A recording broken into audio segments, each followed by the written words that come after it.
Thanks, everyone. Can everyone hear me all right? I think that sounds good. Right, perfect. So I'm Joe, and I'm going to be talking about my research into the cybercrime group known as Trickbot.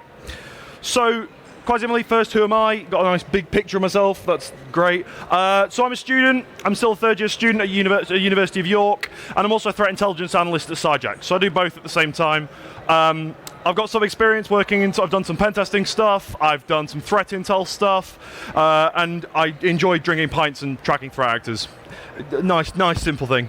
So, just for context, for people who don't know, we've got Trickbot. So Trickbot is as the NCSC describes it, was an established sort of banking malware. We saw it with the idea being it was a Trojan that would steal banking credentials, and it was being operated by a threat group, but we weren't really sure at that time who was behind that so much. So they got known as Trickbot. We got lots of aliases for that, obviously with the APTs having 15 different names for them all. We've got ones such as Wizard Spider, we've got like UNC 1878, and then we've got Gold Blackburn, which I hadn't actually heard of before.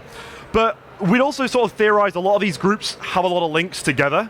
And so what we'd seen was that they were linked to groups like Ryuk, Emotet, and Maze, and that these things were sort of bundled together. So I'm going to talk about the Trickbot leaks, which was what my research was into. So we had, this was basically how I delved into sort of the inner workings of how a cybercrime operation works. So a bit of context, my sort of history that goes back 6 months, because I was always bad at history. And obviously on the 24th of February, Russia invaded Ukraine. Now that happened, and we saw quite a lot of outfall from that. But one of the things we saw that happened very quickly after that was the ransomware group Conti. So Conti came out on their forum, and they posted supporting the Russian government. And they said that any enemy of the Russian government is an enemy of us. We're in full support of what they're doing. So then after that, they weren't too liked. They got quite a lot of hate for that post. And so 2 days later, Conti retracted their statement, saying, "Oh no, actually, we don't support the Russian government anymore. We still like the Russians, but we won't hack you back again. So, but unless you're an enemy of us," because people started to get upset by what they'd said. So this obviously happened, and a lot of people were annoyed at Conti. And then on the same day that they retracted their statement, clearly not quick enough, an account under the name Conti Leaks was made on Twitter. And I'm sure everyone here has probably heard of Conti Leaks. This was probably one of the biggest events of in the sort of CTI space this year. This Twitter account started leaking thousands and thousands of messages from the ransomware group, allowing us to effectively see what was going on. What happened at the same time, though, was on a few days later, again in the start of March, another Twitter account came about called Trick Leaks, or Tob Tricks, I think was their title. Now, they started leaking information and messages from the Trickbot ransomware crew. And while everyone was still dealing and trying to analyze the Conti leaks, the Trickbot leaks almost fell to the side. And so we saw them post over a period of 2 months, posting periodically messages from this group. Now, to put that into context, the Conti leaks was around 60,000 messages total, whereas the Trickbot leaks was about 250,000. So significantly more. So the first thing that we saw being involved was these doxing PDFs. Now, yes, this is a lovely Russian gentleman over here. He was part of Trickbot. So these sort of PDFs contained a lot of information. And I mean a lot. We're talking full names, dates of birth, locations. We had IP addresses, tax numbers, passport numbers, anything you can think of. We started to see in these PDFs, and these were being released alongside those messages. But what that sort of posed a question was where is that information coming from? Where have they found that information and got it from? Is it a back-end source? Have they got some sort of data store about their employees that they've pulled from? Is it just OSINT? Have they done some very, very good OSINT and pulled out that data to build these PDFs? Or was it a personal contact? Did they know the people? Were they involved with them? Did they know them personally to ask them this information, not knowing they were being doxed? Now, personally, I think it was a combination of a lot of things. Some of this information is reasonable to be found in open source intelligence. Some of it, there is slightly less so. Why do we have full tax identification numbers? Why do we have full passports, previous employment history? Things like that maybe would have been harder to corroborate. Alongside this, we also had what I've coined the list. So if you can see here, we had a tweet that was posted where he just said list, which is nice and helpful because it tells us lots. What it actually was a list of 133 usernames, emails, phone numbers, ID numbers for every single person that they claim was part of the Trickbot organization. So for example, on the left here, you can see usernames including Ford, Hash, Badger, Band, Bentley, Biggie, Bourbon. There was 133 in total. Suddenly that really shows us the scale of this group. We thought this was just a banking malware, that's great, but no, there's 133 individual users that are claimed to be behind this crew. We also found that there was operational infrastructure they were using. Now I've broken it down into 3 simple explanation ones. We had one which I've coined the bots and loaders. This is because in Russian they would just post bot loader with giant lists of IP addresses, which is obviously very useful, and they would do this weekly. And we're talking tens of IP addresses weekly. Now, what it appears to be from the research we did was that these IP addresses were being used to distribute and contact their malware. So we're operating as both the bot being the distributor of the malware and the loader being the C2 to deliver further payloads, further malware, and further attacks. We also had the VPSs and SSHs. Now, this one was quite surprising to me. When we started looking at this stuff, I obviously thought, looking at cybercrime groups, what are they going to do? Well, they're not going to pay for infrastructure. They're a cybercrime group. They'll just nick it off someone else. Oh, no. There was quite a lot of regular messages. There was some guy, I think Carter. His job was to pay for their VPS servers. They were paying for infrastructure. They had a bunch of different emails. Obviously, I've blanked out the passwords here, but from all sorts of providers. We're talking, and these are actual providers. We've got VPS Today, Host4Net, Eldernode, and this list went on and on and on. And they're paying for this on a regular basis. So not only are they using stolen, hacked infrastructure, but they are also using that actually paid for VPS servers. And alongside this, we also saw what I've called the antivirus testing services.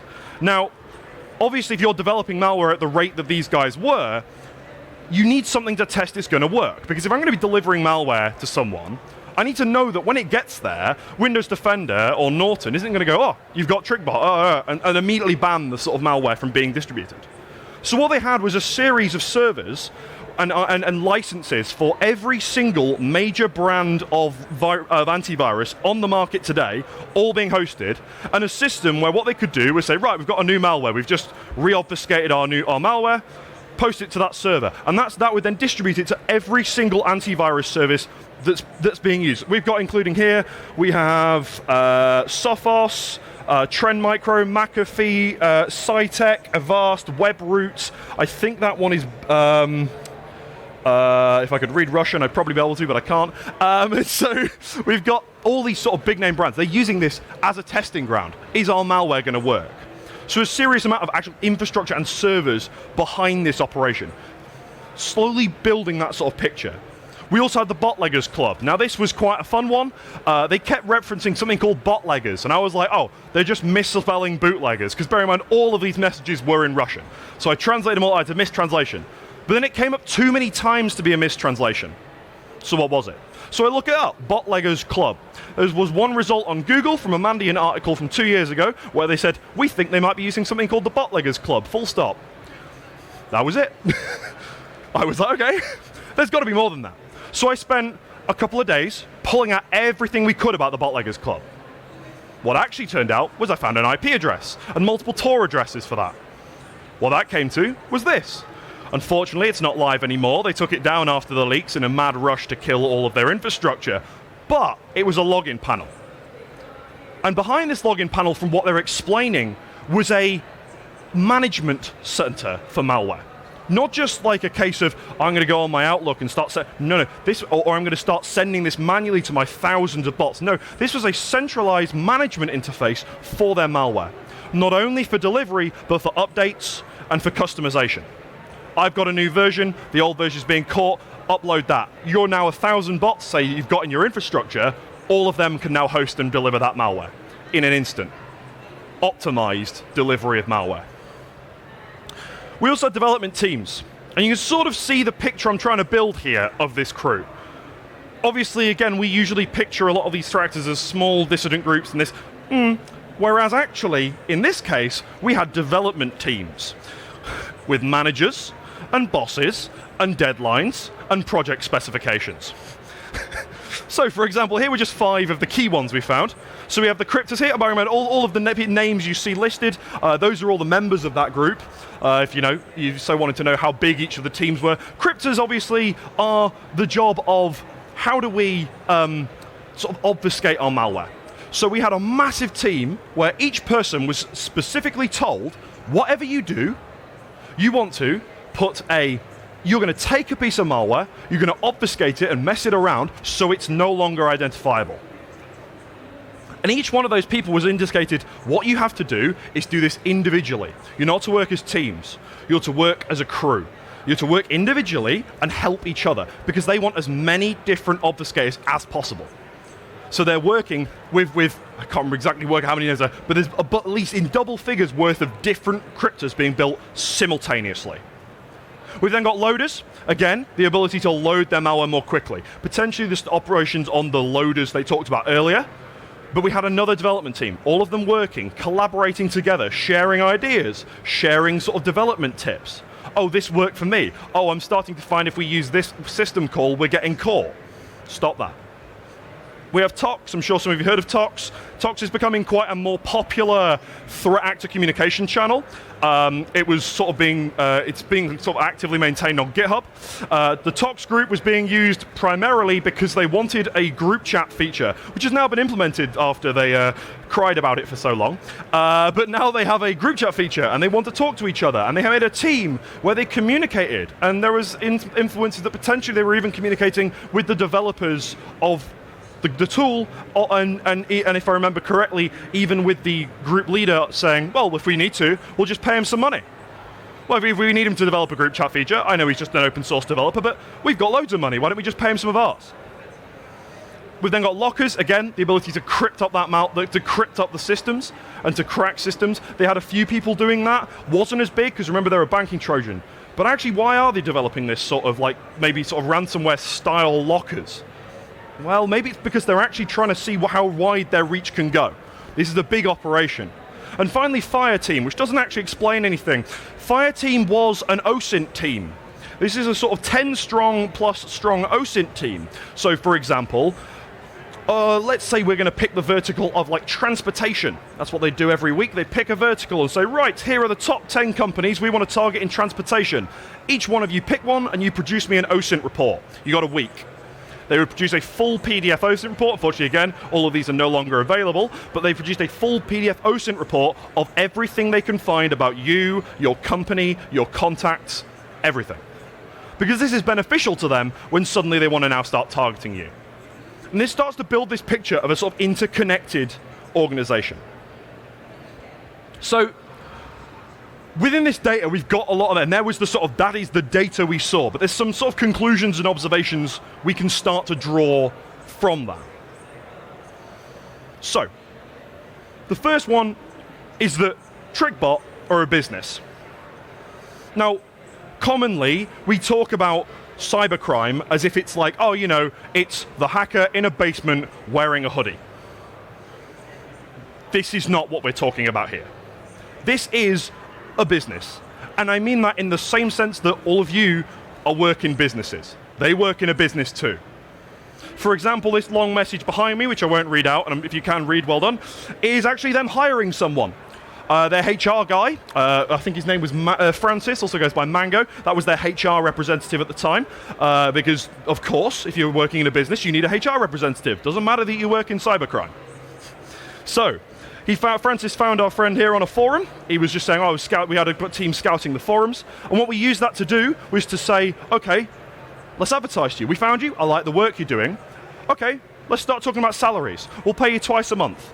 Every single base developer was paid a salary of around $2,000 in Bitcoin, twice a month. So you're being a salary of every month, $2,000 in Bitcoin, $1,000 every single month. That's not bad for a developer, especially with the way that a lot of the sort of markets were going. They got bonuses. This was the same in the Conti leaks we saw. My favorite story from Conti leaks was that they had a bonuses scheme. So the way it worked was, if you were bad and didn't do your job, then what would they do? Well, you got docked pay. And what happened to that pay? That pay went into a pool, and every month the hardest working employee would get all the money from the people who didn't do their jobs properly through a bonuses scheme. They would reward you for good work. This happens regularly. We also had things about they're asking for previous experience and skills. So sometimes that skill could be as simple as, for example, in this example, did you do carding? Did you work developing malware? What did you do on that forum? So I think in this example, our guy was sort of a bit of interested in everything. He'd done a bit of carding, because as you see on a lot of forums now, carding is quite an entry-level start to cybercrime. It's very easy to steal credit cards, which is quite terrifying to say, but unfortunately it's the case. So a lot of people start on that, and he's like, I'm quite interested in malware, and the guy's like, okay, I like your attitude. I'm trying to build an OSINT team. I would like you to be my OSINT lead. And the guy's like, yeah, great, that sounds well fun. And so he introduces, this is your work hours, this is how much your salary is, your bonuses, this is where your manager, who your line manager is. And then at the very end, he says my favorite quote, which was, have you actually heard about Trickbot? And the guy's like, nah, I've never heard of you. He goes, Google it, you'll understand.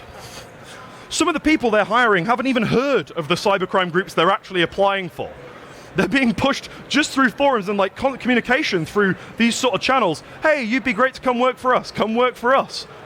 I don't even know who you are. Yeah, why not? You're going to pay me $2,000 a month? Yeah, that's better than I'm getting paid anywhere else.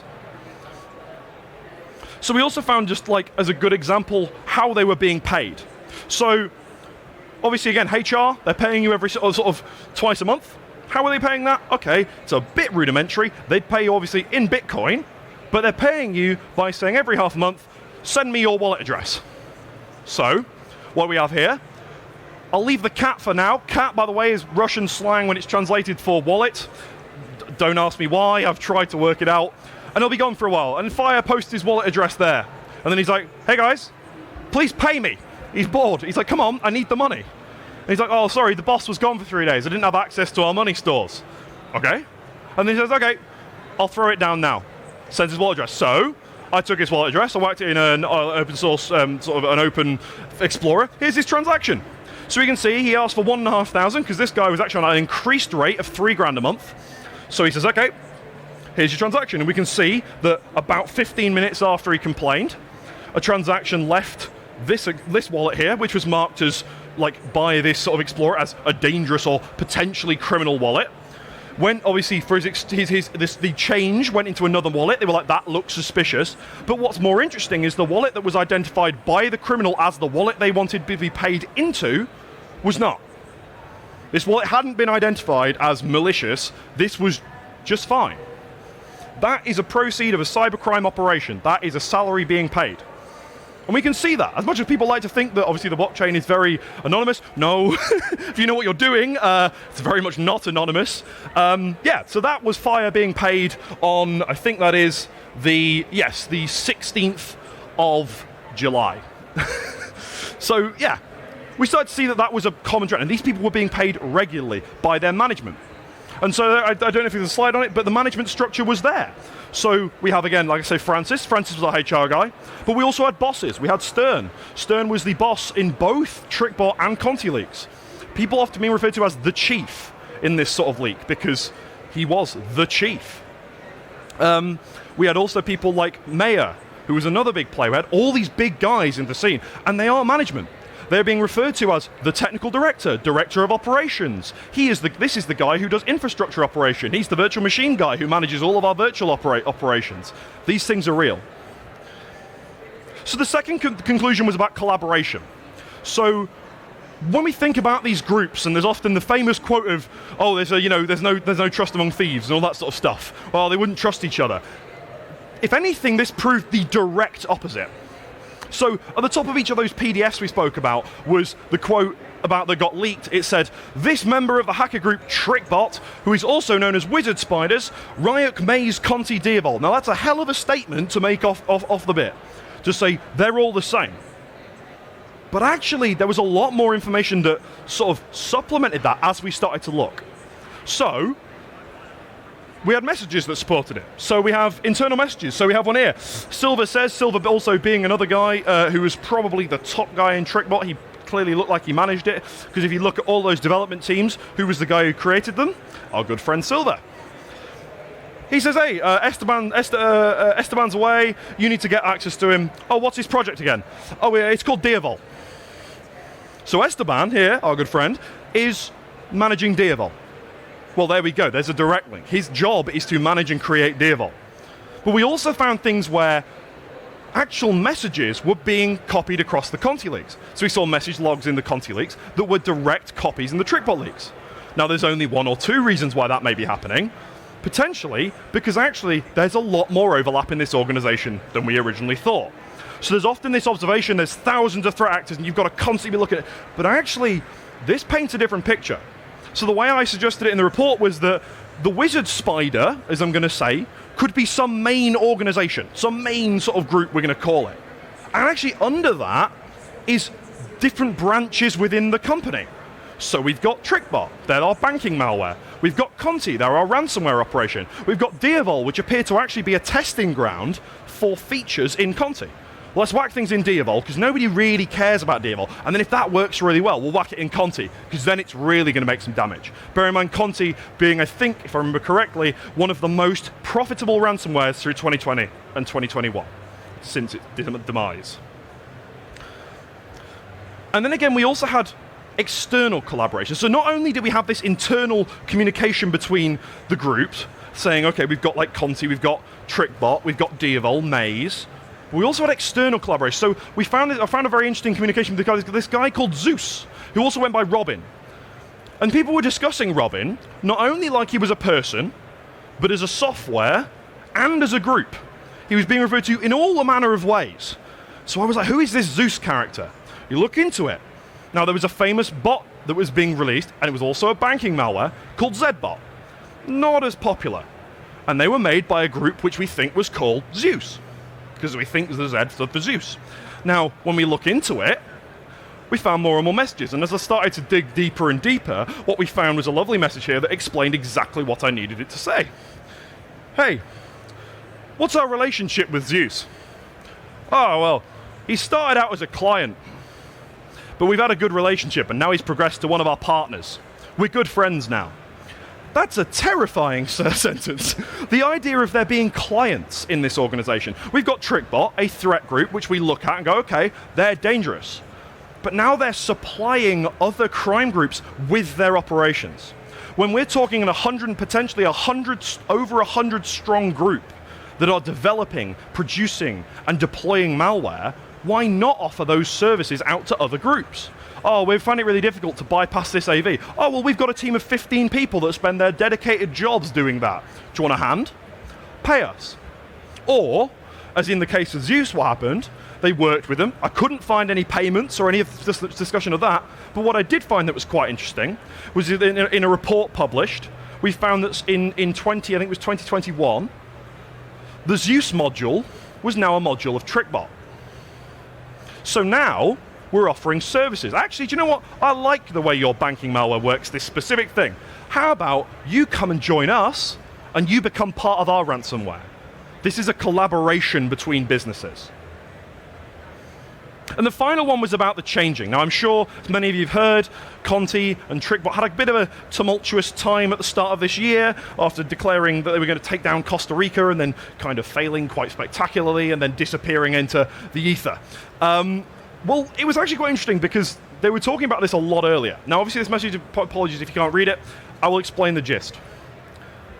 The first sentence is simple. I sincerely apologize for not being here.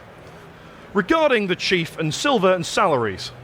The reason I had is because I have nothing to say. I'm dragging my feet, screwing around with the salary the best I could and hoping the chief would show up and give us clarity on our next steps, but the chief is gone and the situation is not getting any softer, and pulling the cat by the balls is making no sense anymore, which is a great idiom, I think. But what we're finding is that they're finding that what happened is the chief, being what we think is Stern, and Silver have disappeared. They've gone. And there's now no money left to pay salaries. So they can't pay their developers and their malware researchers. And because of this, accounts and infrastructure are now being suspended. They're worried about these leaks. This was after we'd seen some of the leaks. Actually, we hadn't seen them publicly, but they were saying internally, and the quotes from the scrutiny from the firm. I'm going to let you make your own conclusions on what they mean by that, but They're starting to suspend infrastructure. They're panicking. It's in full shutdown mode now. Contact will be made in 2 to 3 months when we start things up again. They started to take contact details of their employees. We haven't got money. I'm sorry. Please contact us, and we'll try and work to build this back. And this works. This actually fits quite nicely with what we've seen a lot of other researchers understand, where the idea being that Conti disbanded and then built into other groups, like we saw Blackbuster and Avos Locker and Hello Kitty. Their abilities were then used to bolster those groups because of this collaborative nature. So I don't know whether this was them saying we'll take the contacts. So we did see some people saying, hey, for example, Fire in the Fire team was like, hey guys, I've worked with you for long. Give me your contact details and I'll see what I can do for us. But they fell over. They were at a single point of failure. Despite being an organization big that would be not even classed as a small business, really, they were at a single point of failure. And that's where actually that no trust within crime comes back. All of their money was controlled by these two guys. That's what it says here. We have lost all access to our funds. There's no backup plan. You take out that lead guy, the rest starts to crumble. And that's what we saw here. The chief and Stern have gone. They've gone into hiding. Everything falls over. So, in conclusion about this, I'll leave you with some quotes that I gave to a report. I was asked about this thing, and I gave two sort of quotes that I think sum this up nicely in a way. The crossover between the higher-ups of Conti and Trickbot paints a picture of a new threat landscape that is highly interconnected and capable, and one where threat actors work together for a common goal. That's what we're in now. It's no longer us versus one angry person or a couple of people who don't feel great. Oh, and I know a bit about computers. That still happens, yes. But it's now no longer just that. We are now in an interconnected network of criminals working together to fight you, because without that, they can't fight against you guys. We've got some great business, great tools. They've got to innovate the same way. And that's what leads to this second quote about this outlook enables businesses and researchers to appropriately manage the risk that these threat actors pose in a scenario where now it is a cybercrime business versus your business. It is not just a lone threat actor or something like that versus your giant infrastructure. It's now a business of infrastructure versus your infrastructure. And when we start to consider that, that allows us to how to manage that sort of threat properly. Because if we don't treat them with the level of severity that they probably deserve, we're only going to come up short. So yeah, thanks guys for listening. Yeah, if you've got any questions about anything, I can try my best. All right, everyone. Am I on? Yeah? Awesome. So one of the things that you can do is you can find Joe's interview at Security Magazine, and you just look for Joe, myself, and Philip Ingram, who passed the information that Joe had discovered on to his colleagues within the NCSC and other law enforcement. So great job, Joe. It's all good. We're going to take about a 9-minute break to get back on schedule. I think we've got a question. Oh, go ahead. Cheers. Thank you. So obviously these organizations are using Bitcoin to get paid and sort of transfer value around. Yeah.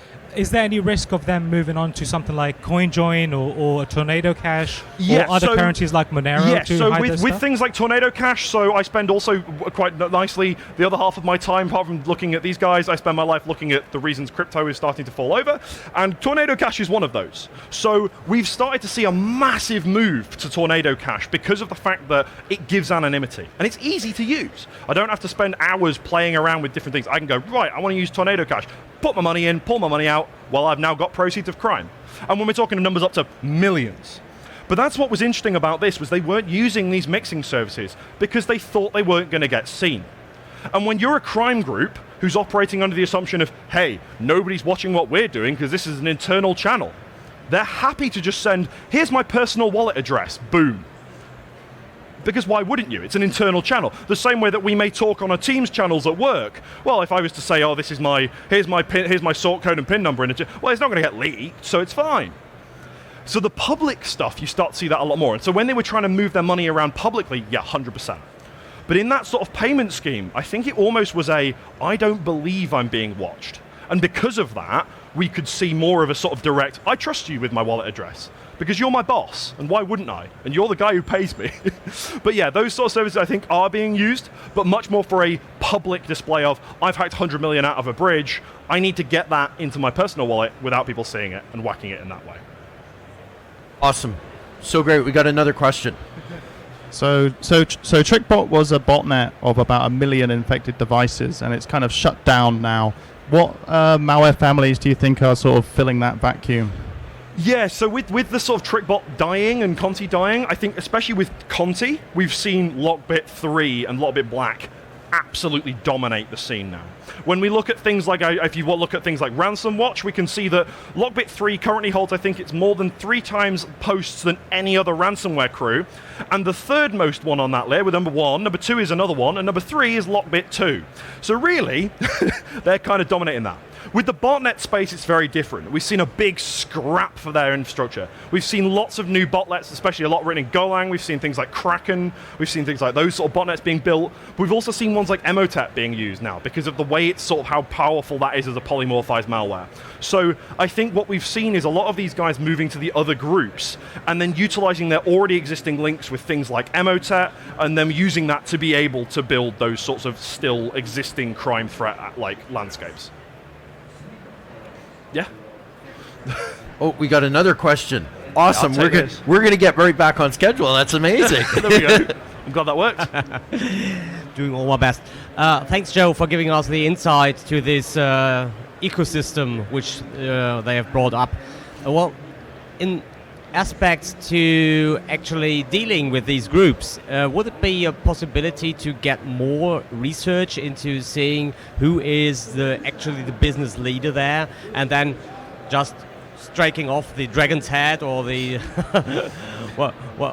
however we may call it? Yeah, that was sort of solution? part of what I think happened at the end when we're looking at the fact that we have that single point of failure at the top. That's what I think that was trying to show, was that actually when we look at this now, there are single points of failure, and with the right sort of the dedicated strikes against certain people, we can have that sort of impact. The problem is a lot of the time they are actually doing quite a good job of their OPSEC. Like, as much as they're releasing tons of malware and tons of IOCs, and we see millions of these IOCs being thrown, actually if it's actionable intelligence against the people, it's much harder. And so we're relying on these sorts of potential insider threats or security researchers that are actively hacking these groups to pull out that information.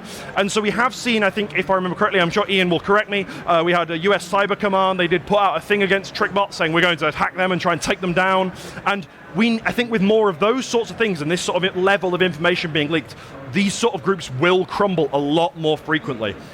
But it requires that to happen. And at the moment, I don't think we've seen that massive push to take that information out there and dox these guys. A lot more of the time, we're still on the defensive approach, because for things like Lockbit, okay, so many people are so preoccupied with trying to stop themselves getting hacked that they haven't got the time to think about, okay, let's try and hack them back. So I think that needs a bit more of a coordinated approach from the security community, but it's definitely a possibility. Cheers, everyone. Thank you.